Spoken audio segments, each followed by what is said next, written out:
about one of the most influential and famous artists of all time. So, if you look at these 6 images, and you might not recognize all of them, but they have a little bit to do with the artist we'll talk about today. So, if you look at these 6 people, or 6 images, because it's not all people, do you recognize them? So, top one being Mark Zuckerberg. The pioneer and inventor of Facebook. Bottom left, Steve Jobs. So one of the, again, pioneers and innovators in regards to Apple products. So who designed the iPad, iPhone, iMac, and things of that nature.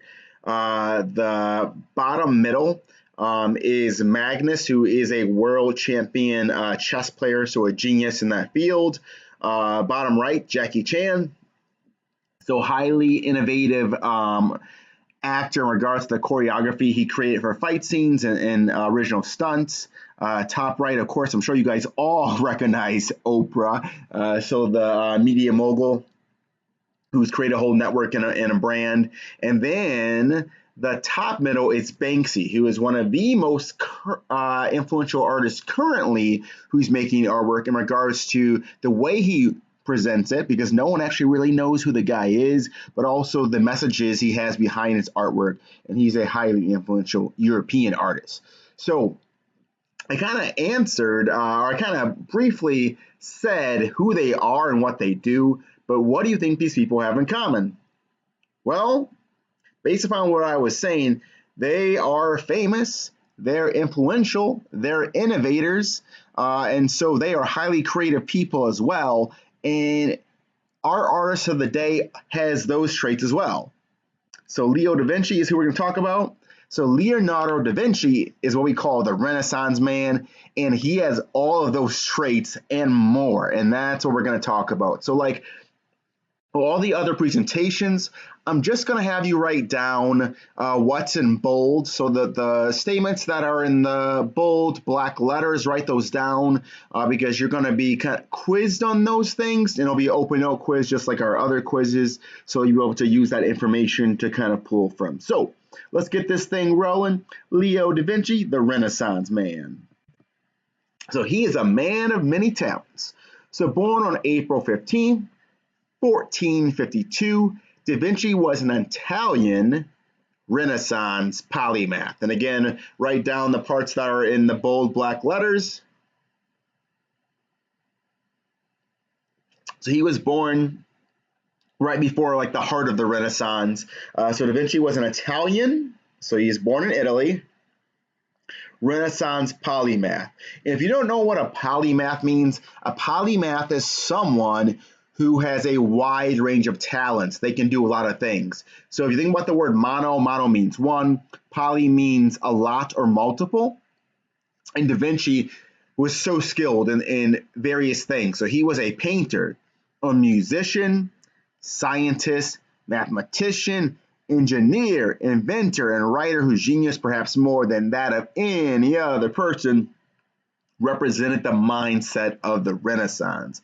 And what was the Renaissance? Well, the term Renaissance, so write this down as well, means rebirth. So it's a rebirth. It's a rebirth of classical, like Greek and Roman ideas. So before the Middle Ages, so that's like right before the Renaissance time period, there was a period where people would really try to be innovative in science and math and engineering and create things that really show like the genius of humans, the skill set of humans and what we can do. And so it's a rebirth of that type of mindset and those type of ideas, because right before the Renaissance, the Roman Catholic Church controlled Europe at the time and really had a big influence on what people valued, which was typically just Christian values and kind of what God can do in our lives. But there was less of a focus on what mankind can do for themselves. So it describes a cultural movement between the 14th century where the center of artistic interest, so the interest, not interested, the center of artistic interest focused on man instead of God. So we're starting to see a shift where things become more secular, and secular just means more worldly. and less religious. So it describes a culture movement between the 14th century where the center of artistic interest focuses on man instead of God. Uh, and then Da Vinci was really prominent during this time, and he is widely considered to be one of, if not the greatest artist of all time, and perhaps the most diversely talented person ever to have lived. So we still use techniques he's developed, which is super cool. So a lot of the art techniques we use in regards to proportions, so comparing one part to another, using like guides and grids, so guidelines, steps, these things. Da Vinci helped pioneer some of these things, and also these things, some of them were developed during the Renaissance time period as well. So to help artists have a higher skill set, which is what you're doing in my class. So learning these things. Look at these two sketches on the left side. So this is a Da Vinci by Da Vinci. And we'll talk about some of his inventions. And this is actually a face drawing, so a portrait by Da Vinci, where it breaks down the proportions of the face and where things go. And that's something we'll do too.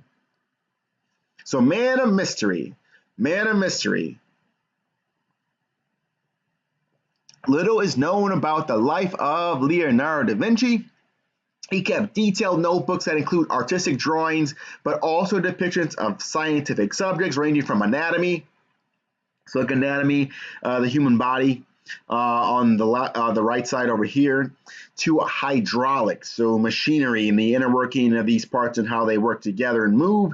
So there are about 13,000 pages of his sketches that were found. In his studies of the human body, so the human heart, digestive system, bottom right, and then the human fetus and bones are some of the first on human record, which is crazy. So these really detailed studies and drawings are some of the first like this of their kind. So much of what we know of him comes from secondhand sources. Da Vinci was super secretive, even though he had all this intellect and all these skills and all these gifts from God.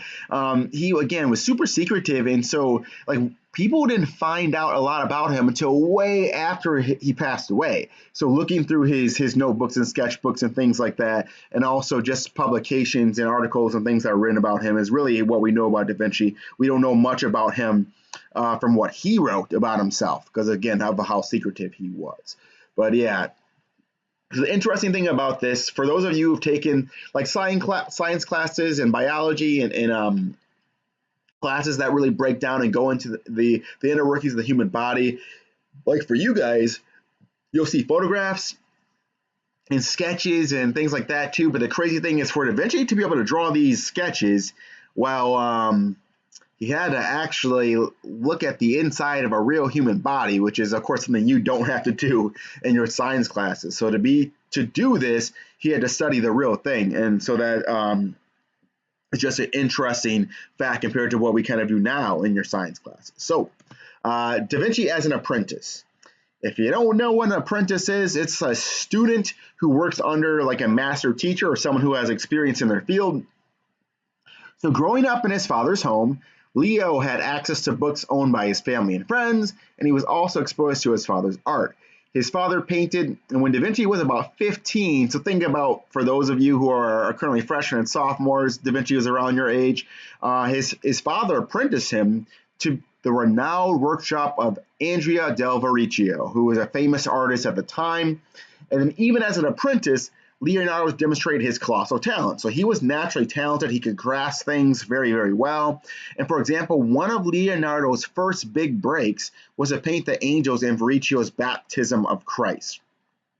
And that's this painting on the right. I actually saw this painting in Europe a few years ago because I took some art students or art academy students from Waukegan there. And we saw this painting in Da Vinci's hometown. So in Florence. And so it's crazy because when you look at the painting, Da Vinci painted the angel on the right, Verrocchio painted, or sorry, the angels on the left, and Verrocchio painted the right side. You can't tell the difference. And so that shows you Da Vinci's colossal talent right away. The fact of the matter that he was just as talented as his teacher and can kind of replicate what his teacher did, which is pretty cool for someone so young. So Da Vinci's time in Milan. In search of new challenges, Da Vinci entered the service of the Duke of Milan in 1482, because if you are an artist and you wanted to create things, you needed someone who had money, and they could support you and support the artwork and inventions that you were creating. So it was during these years that Leonardo hit his stride, reaching new heights of scientific and artistic achievement. So write down that part that's in bold and then choose a couple of those items to write down. So the Duke kept Leo busy painting, sculpting, and designing. From 1485 to 1490, his studies from this period contained designs for the helicopter, parachute, so which is kind of crazy. You look at this helicopter design, this flying machine. So of course it's different from our current design. You still have this rotating propeller style blade, which is pretty unique because of course it's something we use right now. But again, designs for the helicopter, parachute, armored car, aka a tank, scuba gear, self-propelled cart, think about a car, a better style of a clock, and a submarine, and even more. And so that's the crazy thing of this guy. In between 1485 to 1490, was designing things that we actually use now, like 400 to 500 years later, which is so crazy to think about. And then during the time of war, he designed siege weapons to help invade enemies, so things that could actually be used in the time period that he existed in. Because, of course, during this time, there are castles, so big castles. You needed siege weapons to be able to get inside those castles to take them over. So it's actually, here are some of his really dope inventions. So these are two of my favorite ones.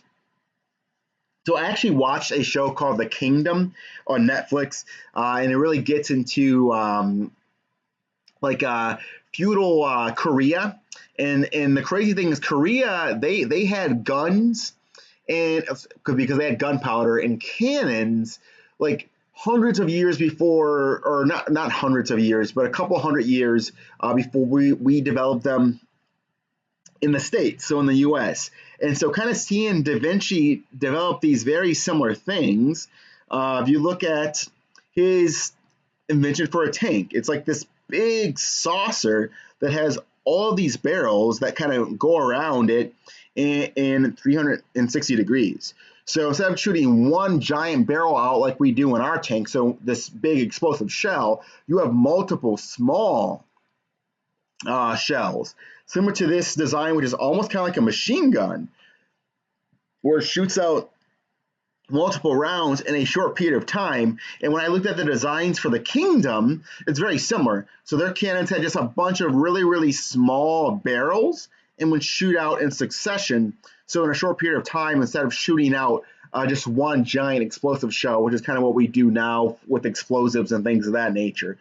So it's just really cool to see these designs. So for this like war weaponry, design for a submarine, design for a flying machine, design for a motorized car that Da Vinci was able to create, again, many years before we actually use them, which shows the genius of this guy and what he was here to do. But his inventions are really cool, but what he's most known for is his artwork, and that is this.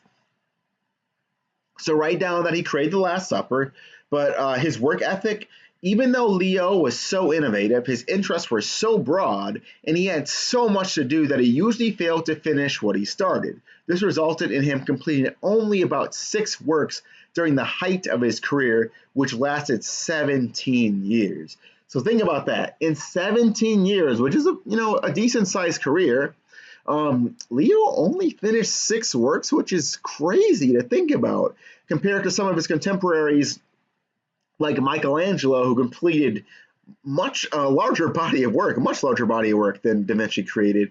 And so he completed the Last Supper, but he left dozens of paintings and products unfinished. And so because Leo was so innovative and so famous, and when people associate themselves with Leo, it created notoriety and fame for them.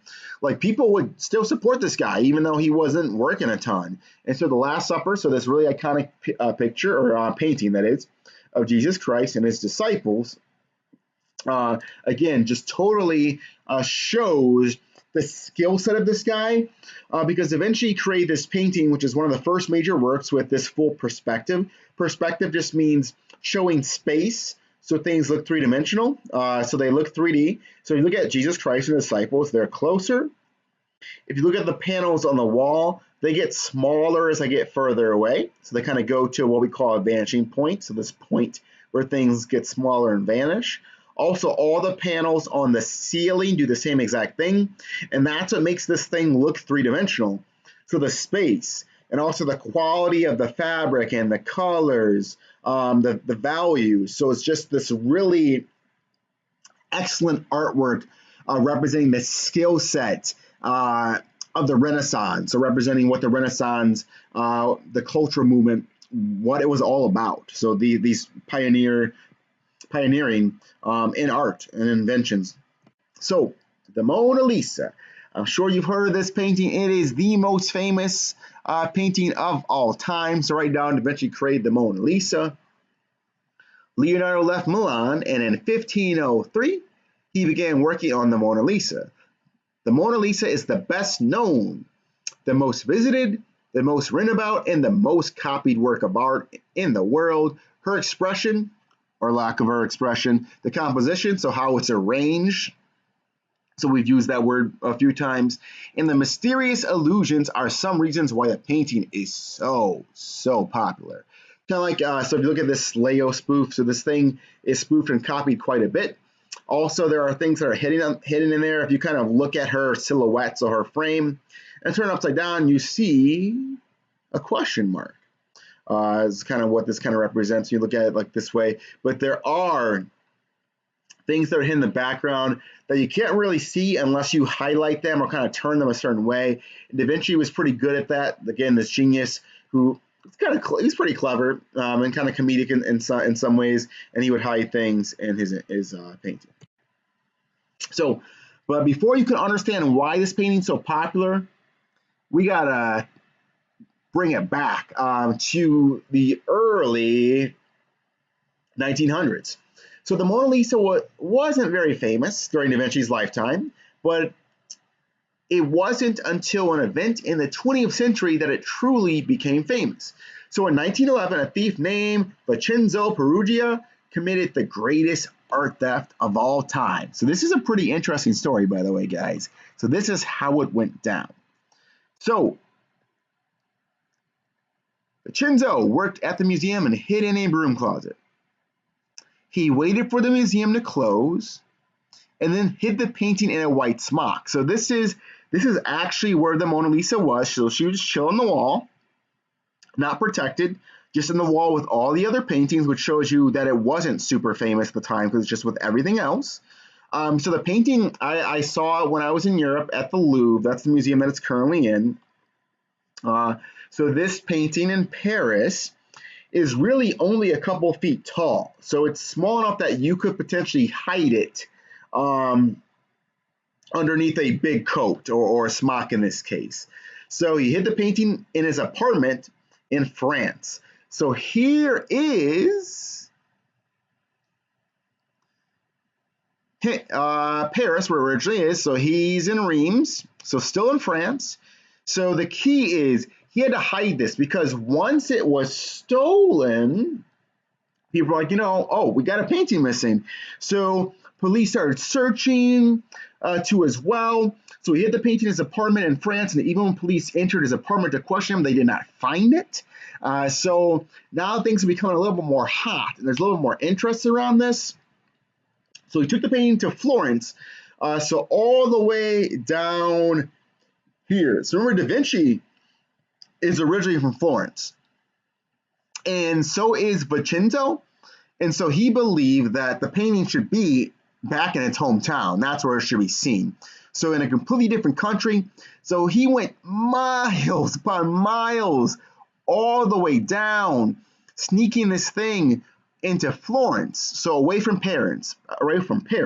So it was then that the Mona Lisa became a big deal because no one had any idea how it left Paris because it just completely disappeared. No one had any idea, and that's where the fame started to build because all the mystery around how it disappeared, and then newspapers are writing about it, other publications are writing about it, word started spreading, and then police caught Vincenzo though, because after he set a meeting with an Italian art dealer at the Uffizi. So the Uffizi is the biggest or one of the most well-known art galleries in Florence. So after he set up a meeting with an Italian art dealer at the Uffizi Gallery in Florence, Italy, the painting was returned. His goal was to return the Mona Lisa back to her home country because he believed the painting had been stolen from Italy. Again, its rightful home. The painting has been since covered with bulletproof glass and is currently in the Louvre. So when I saw it, so this is the Louvre, so this really cool palace where a lot of artwork is held from the Renaissance and earlier time periods. This is the Mona Lisa, so you can see that she's not very big, especially when you compare her to these people. But now it's behind this giant sheet of bulletproof glass because also there's other people who try to steal it and damage it as well. So that's why it's currently like that. So the Louvre, which is the most visited art museum in the world, the Louvre is in Paris, France, and roughly about 9 million people visit there per day, or no, per year. I mean, not per day, per year. And the painting is currently worth $620 million and has the highest insurance policy for any artwork ever. And so really, the reason why this thing is so famous now is because of that incident of it being stolen and missing for a while, which is interesting how it didn't gain fame until way after, hundreds of years until after Da Vinci was around. So the mystery surrounding this thing. Scientists are still not 100% sure if she is a real person. They do believe she is, though. Some people think Da Vinci just painted himself, but no, we're fairly confident she is a real person. And people believe there is a dark history associated with the real person they believe to be Mona Lisa. So a little mystery there. And art historians still struggle with the way her eyes work. And you'll see that on the next slide. A French engineer found that there is a portrait painted underneath the Mona Lisa, which is really crazy that it's two paintings in one. And there are various symbols, letters, and things that are hidden. Even if you look at these, the mountains in the background, if you turn it sideways, some people believe this to be like beasts. So kind of it looks almost like the head of a lion, where you have the nose and the snout. You have the opening of the mouth. You have the eye and the mane back here. So you believe this is some type of like primate or ape. You have the eyes, nose, mouth, chin, ear. So it's really interesting that the way you look at some of these things, it creates a different look and a different appearance in the artwork, which is super cool, the way Da Vinci was able to hide things in this painting. So the importance of Mona Lisa. So it's important because of the cultural significance it has too as well, but also again, going back to the fact that Da Vinci created this piece of artwork that had all these various layers. You have maybe seen in scary movies like paintings where the eyes follow you around. Well, Da Vinci did create the Mona Lisa, and the same thing happens with her because of the way her eyes are angled instead of looking directly in the front. If you were to look at Mona Lisa, if you lock eyes with her and then move around the room, she follows you. And it's kind of creepy, but also pretty cool. And it's an optical illusion that Da Vinci was able to incorporate into the painting. But at the time, only the wealthiest people could have their portrait captured in a painting. A portrait was more than a likeness, it spoke to the status of a person as well. Early Renaissance painters looked like the painting on the left, and you didn't get a sense of who the person was. Da Vinci was one of the first to create a portrait where the figure in the painting actually looked at the viewer, like I was saying. But if you look at the image on the right, typically early Renaissance paintings were about status. They were about showing your wealth and your lineage. So not necessarily about who you were as an individual. And that's why a chunk of them were painted from the profile, which means the side, because then you could show off your wealth. So again, it was about what you had more so, less than who you were. And so Da Vinci created this painting as showing someone who looked like an everyday person, which is way different than the paintings at the time, because if you were wealthy, that was really the only way you could have a painting created of you. So Last slide here, back to Da Vinci and end of his life and legacy. In March 1516, he was offered the title of premier painter and engineer and architect of the King Francis I in France. Because of this, he was given a ton of money and land. So again, if you wanted to be an artist and be able to work and do your thing, you had to have people who could support you who were wealthy. Because art supplies are still expensive, but they were even more expensive then because they were more rare and harder to get because it was colors that came from like minerals and things like that were harder to produce, so it was expensive to get those. He suffered from paralysis of the right hand, but he was still able to draw and teach. And Leo was such a big celebrity during his lifetime that even the King of France supported him until he died. And in 1519, he did that just so he could say, you know what, I knew Da Vinci, I paid Da Vinci, I can associate with Da Vinci. So even though Da Vinci wasn't the artist that he once was at that point. So interest in Leo has never diminished because of his talent and the mystery that surrounds him. So the mystery of him as a person, the mystery of his artwork, but we do know that he was super innovative and creative and talented and this polymath that was gifted with many gifts from God. And that is Leonardo da Vinci in a nutshell.